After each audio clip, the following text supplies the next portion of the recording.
ജോയി, എടാ ജോയി, എന്താടാ നിനക്ക് എന്ത് പറ്റി? അന്നാമ്മേ എന്ത് പറ്റി മോനെ? എടാ വണ്ടി കൊണ്ട് ശബ്ദം കേട്ടില്ലല്ലോ.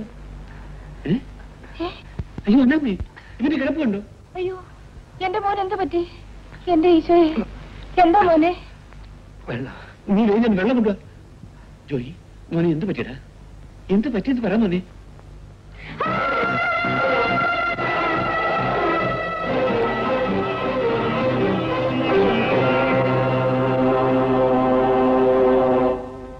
നീ പറഞ്ഞതൊക്കെ നേരാണോ?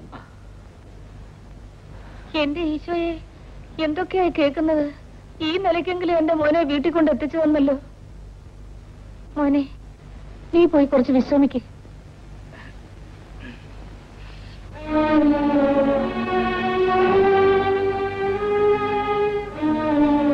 നിങ്ങൾ അവൻ പറഞ്ഞതൊക്കെ വിശ്വസിക്കുന്നോ? കേൾക്കുന്നതെല്ലാം അതേപടി വിശ്വസിക്കുന്ന സ്വഭാവക്കാരനല്ല ഞാൻ, നിനക്കറിയാമല്ലോ. പക്ഷേ അവൻ പറഞ്ഞത് കേട്ടപ്പോൾ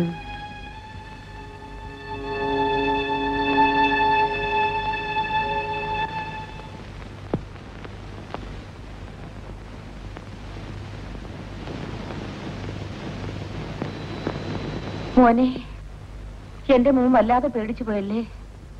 നമ്മൾ സത്യക്രിസ്ത്യാനികളല്ലേ? നിന്നോട് ഞാൻ എത്ര തവണ പറഞ്ഞിരിക്കുന്നു, ഒരു കുരിശുമാല ദേഹത്തിടാൻ. എന്തിനാ ഇതൊക്കെ കെട്ടിത്തൂക്കി ഇട്ടിരിക്കുന്നത്? നമുക്ക് ആവശ്യം ഒരു കുരിശ. അത് നിന്റെ ദേഹത്തില്ലാതെ പോയതുകൊണ്ടാണ് നീ അതും ഇതുമൊക്കെ കണ്ട് പേടിച്ചത്. ഈ കുരിശ് ആ മാലയെ കുരുത്തിട്ടു.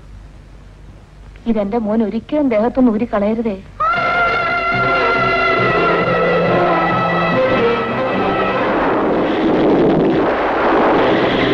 ഉറങ്ങിക്കൊള്ളു.